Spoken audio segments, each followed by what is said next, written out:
Bonjour tout le monde. Aujourd'hui, on va parler du futur antérieur. Alors, pour l'usage du futur antérieur, c'est vraiment pour expliquer ou exprimer un événement qui se passe avant le futur. Alors, c'est comme le passé du futur. Alors, si on regarde cette ligne, tu vois que le futur antérieur, c'est entre le présent et le futur simple. Alors, c'est quelque chose qui se passe en premier avant le futur qui se passe après. Alors, ici, Corey et Joe Bob n'auront pas compris le futur antérieur avant la fin du semestre. Alors, quand c'est la fin du semestre dans le futur, ils n'auront pas compris le futur antérieur. Alors, ils ne vont pas savoir qu'est-ce qu'ils vont, qu'est-ce qu'ils doivent savoir avant la fin du semestre. La formation du futur antérieur, c'est super facile. C'est comme le conditionnel passé. La différence, c'est l'auxiliaire, c'est conjugué au futur simple. Alors, fais attention que c'est le futur simple que vous utilisez au lieu de conditionnel. Le participe passé, c'est le même. Alors, c'est le même que le plus que parfait, le condition passé et le passé composé. Si on regarde les auxiliaires, tu vois que c'est tellement différent avec la conjugaison.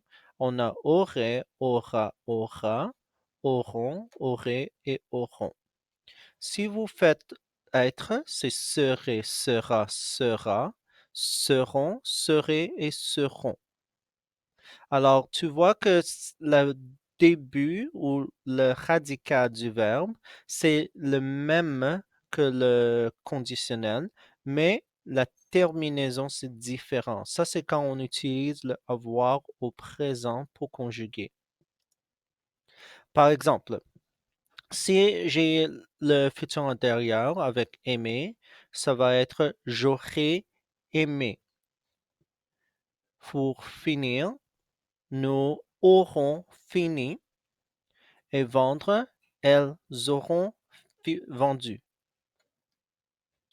Tu vois que c'est un auxiliaire au futur simple. Ensuite, le participe passé. OK?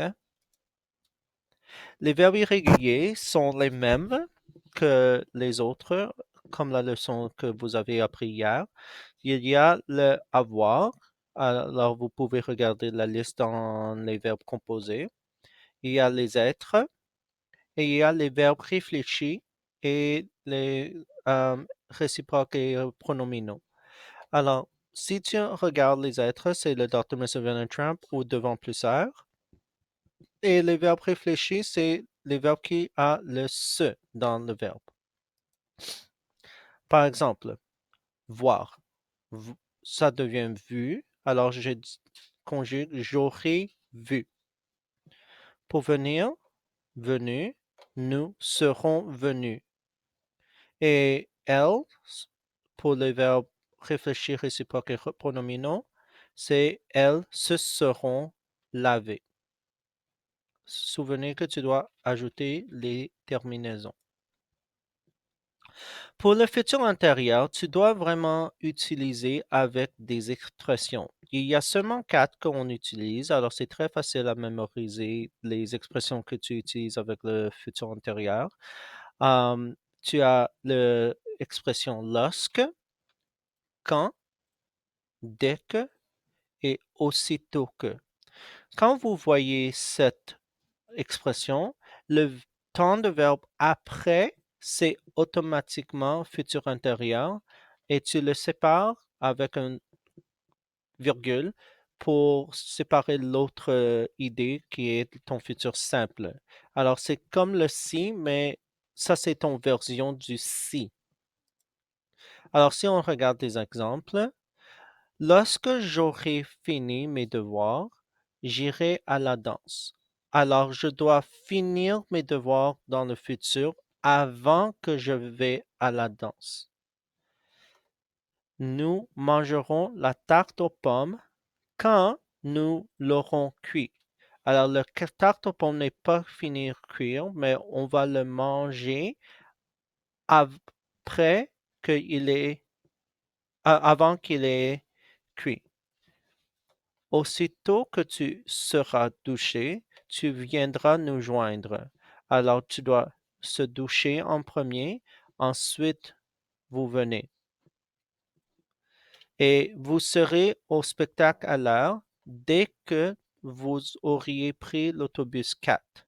Alors, tu vas être à l'heure et tu vas être ici au spectacle. Après, tu prends l'autobus 4. Alors, tu dois faire ça en premier, ensuite, ça c'est après. Alors, j'ai 5 exercices pour vous pour travailler et vous pouvez cliquer sur les liens pour aller les faire. Et c'est tout pour aujourd'hui. À demain.